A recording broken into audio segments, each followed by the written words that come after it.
కాకినాడ జిల్లా చేబ్రోలు వద్ద అయితే ఈ యొక్క బస్సు ప్రమాదం సంభవించింది. అలాగే ప్రైవేట్ ట్రావెల్ బస్సు ప్రైవేట్ సంబంధించినటువంటి అయితే శ్రీకాకుళం నుంచి అలాగే భీమవరం వెళ్తున్నటువంటి Shri Sai SK travels bus అయితే ఇక్కడ ఏదైతే చేబ్రోలో ఉన్నటువంటి సత్యంతల గుడి వద్దకు వచ్చేసరికి బస్సు యొక్క రాత్రికాల సమయంలో బోల్తా కొట్టినటువంటి పరిస్థితి ఉంది. అందులో సుమారు 35 మంది వరకు కూడా ప్రయాణికులు ఉన్నారు. మొత్తం అందరూ కూడా 10 మందికి పైగా అయితే ఆ తీవ్ర గాయాలైనటువంటి పరిస్థితి ఉంది. వాళ్ళందరినీ కూడా సమీపంలో ఉన్నటువంటి పిఠాపురం ప్రభుత్వ ఆసుపత్రికి 3 మందిని కాకినాడ ప్రభుత్వ ఆసుపత్రి కూడా తరలించడం కూడా తెలుస్తుంది. అందులో బస్సులో గాయపడినటువంటి ఇక్కడ ఉన్నటువంటి కొంతమంది క్షతగాతులు ఉన్నారు చూడొచ్చు. ఇదే పిఠాపురం ప్రభుత్వ ఆసుపత్రిలో ప్రస్తుతం వీళ్ళందరూ కూడా చికిత్స పొందుతున్నటువంటి పరిస్థితి ఉంది. మరి కొంతమంది 10 మంది వరకు కూడా తీవ్ర గాయాలై రాత్రి అందరిని కూడా 2 అంబులెన్స్లో ఇక్కడికైతే తరలించినటువంటి పరిస్థితి ఉంది. అలాగే శ్రీ ఎస్కే ట్రావెల్ బస్సు ఏదైతే ఉందో Shri Sai SK travel bus అయితే మొత్తం నిర్లక్ష్యంగా వ్యవహరిస్తూ అతనైతే అదుపు తప్పి ఒక్కసారిగా అక్కడ ఉన్నటువంటి ఆ పక్కకు దూసుకుపోవడం కాకుండా బస్సు పాల్తబడిన నేపథ్యంలో రాత్రికాల సమయంలో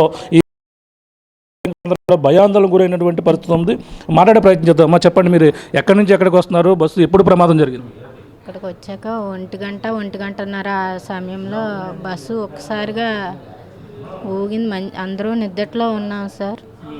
ఇంకా పిల్లలతో ఫ్యామిలీలతో పండగకి వెళ్ళి ఇంటికి చేసరికి డ్రైవర్ నిర్లక్ష్యం వల్ల ఇలా జరిగింది.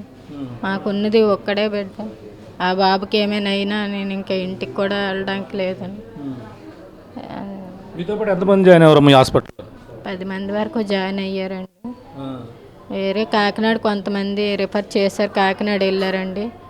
మా దగ్గరలో మా అన్నయ్య వైజాగ్లో ఉన్నారు, తను వస్తే రిసీవ్ చేసుకోవడానికని వెయిట్ చేస్తున్నామండి. అంటే సమయంలో మిమ్మల్ని మీరు ఇక్కడికి ఎవరు తీసుకొచ్చారు? దేని మీద రావడం జరిగింది? అంబులెన్స్తో వచ్చామండి. హాఫ్ అన్ అవర్ తర్వాత అంబులెన్స్ వచ్చింది. 3 అంబులెన్స్ వచ్చాయండి. అంబులెన్స్లో బాబుని నన్ను తీసుకొచ్చారు. ఎవరంటే మీ ఇద్దరు కూడా ఉన్నారంటే మీ ఫ్యామిలీ? బాబు నేనే వచ్చామండి పండగకి. మా అమ్మ వాళ్ళ ఇంటి దగ్గర నుంచి మా అత్తగారు ఊరు వెళ్తున్నాను. బస్సులో మీరు ఎటువైపు కూర్చున్నారమ్మా? మీరు ఫ్రంట్ కూర్చున్నారా బ్యాక్ సైడ్? ఫ్రంటేనండి, రైట్ సైడ్ కూర్చున్నామండి. లెఫ్ట్ సైడ్ పడ్డం వల్ల ఇంకెలాగా సేవ్ అయ్యాము. అదే రైట్ సైడ్ కానీ అయితే ఇంకా అసలు బతకడం. రైట్ సైడ్ కూర్చున్న వాళ్ళు ఉంటారు కదా, వాళ్ళ పరిస్థితి ఎలా ఉంది రాత్రి చూస్తే మీరు? చీకట్లో రాత్రి 1 గంట ఆ సమయంలో అందరూ నిద్దట్లో ఉన్నారండి. నాకు ఒకసారిగా పడిపోయేసరికి నాకు ఏమీ అసలు అర్థం కాలేదు. తలకు దెబ్బ తగిలి ఆ చీకట్లో బ్లడ్ అంతా నాకు అసలు కళ్ళు తిరిగిపోయినాయండి. బాబుని చూడండి, బాబుని చూడండి అని ఒక్కటే చెప్పాను. ఇంకా ఇప్పుడు ఎలా ఉంది మీకు? బాగా తలకు దిగిన గాయాలు? తలకి కొంచెం రైట్ సైడ్ అంతా, లెఫ్ట్ సైడ్ అంతా తగిలాయండి దెబ్బలు. ఇక్కడ కుట్లు పడ్డాయండి, 7 కుట్లు వేసారు. బాబుకి పళ్ళు గుచ్చిపోయి ఇదంతా రాసిపోయి మోకాలు కూడా కొట్టిపోయినాయండి.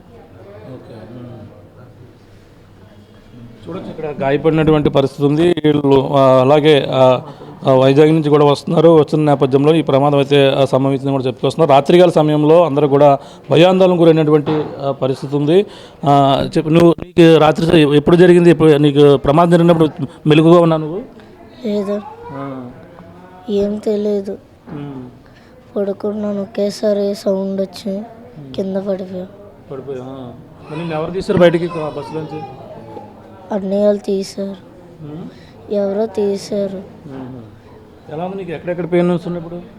బాగానే ఉంది ఇప్పుడు. ఇది ఇక్కడ ఉన్న కుటుంబ సభ్యులు ఇప్పుడే అక్కడ చేరుకున్నారు, వాళ్ళతో కూడా మాట్లాడదాం. చెప్పండి, మీకు ఎప్పుడు బస్సు ప్రమాదం జరిగిందని మీకు తెలిసింది, ఇక్కడికి రావడం జరిగింది? పొద్దున్న తెల్లవారుజామున 3 గంటలకి నాకు కాల్ వచ్చిందండి. పలానా అలాగా బాబు అంటే ఒకసారి యాక్సిడెంట్ అనగానే నాకు ఏమీ అసలు ఏం పని చేయలేదండి. ఒకసారి బాబు చేత మళ్ళీ మాట్లాడించిన తర్వాత అప్పుడు నాకు 3:30 కల్లా నాకు కాల్ వచ్చిందండి. అప్పుడు వెంటనే ప్రిపేర్ అయ్యి ఫ్రెండ్కి కాల్ చేస్తే ఆయన కొద్దిగా అందుబాటులో లేక మళ్ళీ 1 అరగంటలో కలిశారండి. అవైలబుల్ లేక మళ్ళీ వచ్చి మేము 4-5 గంటలకి అక్కడ బయలుదేరి వచ్చామండి. చాలా నిర్లక్ష్యంగా ఉంటున్నారండి. అధికారులు కూడా యాక్షన్ తీసుకోవాలి. ఇన్ని ఇన్సిడెంట్లు జరుగుతున్నాయి బయట. కుటుంబాలు రోడ్డు మీద పడిపోతున్నాయి, ఎవరికి బాధ్యత ఉండట్లేదు. అసలు ఓ రోడ్డు వెహికల్ బయటకు వస్తుందంటే పర్మిట్ ఏంటి ఏమీ చూసుకోవట్లేదు. డబ్బులు టికెట్లేమో అదనపు ఛార్జీలు వసూలు చేస్తున్నారు. వాళ్ళ ఇష్టం అయిపోయింది. కుటుంబాలు రోడ్డు మీదకి వచ్చి నాశనం అయిపోతున్నాం, కానీ వీళ్ళకి తోలు మన బుద్ధి మారట్లేదు. వీళ్ళ బుద్ధి గవర్నమెంట్ ఇలాంటి బస్సులన్నీ మొత్తం సీజ్ చేసేయాలి, మొత్తానికి ఇలాంటి వాళ్ళకి పర్మిట్లు ఇవ్వకూడదు, గవర్నమెంట్ యాక్షన్ తీసుకోవాలండి. అంటే మీ వాళ్ళు ఇప్పుడు ఎక్కడి నుంచి వస్తున్నారన్నారు? మీ ఊళ్ళు పండక్కి వెళ్ళారండి, శ్రీకాకుళం వాళ్ళ అమ్మగారండి, వెళ్ళి భీమవరం బయలుదేరి వస్తున్నారండి. నైటు ఇలాగ మంచి నిద్రలో ఉన్నప్పుడు ఇలా జరిగిందండి. ఇది నాకు తెలిసిన ఇక్కడ ఒక అతను ఎందుకు బయటకు నిల్చుంటే ఫోన్ మాట్లాడుతున్నాడని చెప్పారండి ఒక అతను అక్కడ బయట బస్సులో, జస్ట్ ఎందుకు బస్ డ్రైవర్ ఫోన్ మాట్లాడుతూ ఇలాగా యాక్షన్ జరిగిందని చెప్పారు. అధికారులు కూడా యాక్షన్ తీసుకోవాలండి, కంపల్సరీ అధికారులు యాక్షన్ చేయాలి. ఇప్పుడు 2025లో ఎన్ని ఘోరాలు చూసాం మనం, ఎంతమంది కుటుంబాలు రోడ్డు మీద అలా సజీవ దహనం అయిపోతున్నారు, కానీ ఎవరు యాక్షన్ తీసుకోవాలండి ఈ విషయంలో మటుగా. ఏమైనా జరిగి ఉంటే మాకు ఎవరు లోటు ఎలా పూడుస్తారండి? ఉన్నది ఒక బిడ్డ, మాకు లోటు ఎలా పూడిస్తే వాళ్ళకి ఏంటి వాళ్ళు దులుపుకొని వెళ్ళిపోతారు, వాళ్ళ డబ్బులు ఏదో చేసుకుంటారు, మాకు ఎలా పూడుస్తారండి లోటు? ఇక్కడ చెప్పండి, ఇంకా అసలు ఏం జరిగిందని మీకు తెలిసింది? ప్రమాదం ఎన్ని గంటల సమయంలో జరిగిందన్నారు? మాకు దగ్గర 3 గంటలకు ఫోన్ వచ్చిందండి. ఈ ఫోన్ రావగానే ఈయన ప్యానిక్ అయిపోయారు. అసలు యాక్చువల్గా ఈయన ఫోన్ లాస్ట్ ఇయరే ఒక బాబు కిడ్నీలు ఎవరో ఫెయిల్ ఉన్నది ఈ బాబే, ఈయన్నే ప్రాణంగా చూసుకుని పెంచుకుంటున్నారు. ఇలాంటి పరిస్థితుల్లో ఈ యాక్షన్లో ఇంకా పిల్లల పరిస్థితి ఏంటి అనేది విషయంలో చాలా కంగారుగా అనిపించిందండి. మేము అక్కడి నుంచి బయలుదేరి రావడం, తర్వాత పరిస్థితులు ఎలా ఉన్నాయంటేనండి, కనీసం 5-6 పెట్రోల్ బంకుల్లో పెట్రోల్ కొట్టడానికి కూడా లేపినా లేగలేదండి ఎవరు. అలాంటి పరిస్థితుల్లో పెట్రోల్ బంకులు అలా ఉన్నాయండి. ఎక్కడో ఒక బడ్డీ కొట్టులో తీసుకుని మళ్ళీ భీమవరం వచ్చే వరకు కూడా ఒక 2 లీటర్లతో అలా వచ్చి ముందుకు వచ్చి చాలా ఇబ్బంది పడి వచ్చామండి. దారి మొత్తం మంచు. అయితే ఈ మధ్యకాలంలో జరిగిన యాక్సిడెంట్లన్నీ చూస్తే ఈ రవాణా శాఖ అధికారులు వాళ్ళు కొంచెం అన్ని బస్సులు చెక్ చేస్తే ఇలాంటి కుటుంబాలు నాశనం అవ్వకుండా ఉంటాయండి ఇప్పటికైనా. ఎందుకంటే అధికారుల నిర్లక్ష్యం కంపల్సరీ కనిపిస్తుందండి.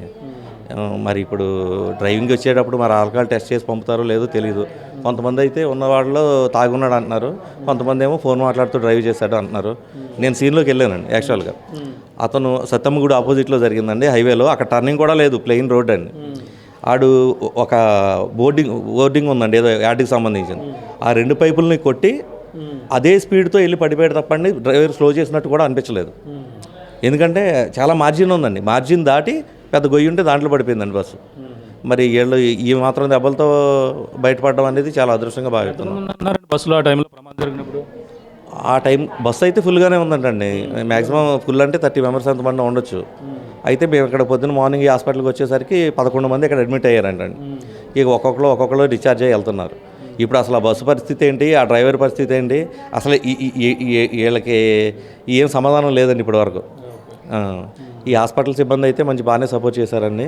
వచ్చిన వాళ్ళందరికీ ట్రీట్మెంట్ అది బాగానే చేశారు, మెడిసిన్ అది కూడా ఇచ్చారండి. హాస్పిటల్ వరకు వైద్య శాఖ అంతా బాగానే ఉంది. మిగతా వాళ్ళందరూ ఒక్కొక్కరికి వెళ్ళిపోతున్నారండి. అంటే ఇది యాక్చువల్గా ఈ న్యూస్ కవర్ అవ్వకపోవడం వల్ల రాత్రి 2 గంటల నుంచి ఇప్పటి వరకు కూడా ఎవరో వచ్చేవాళ్ళు లేరు. ఈలోపు వెళ్ళిపోయారండి, చాలామంది వెళ్ళిపోయారు. Okay sir, thank you.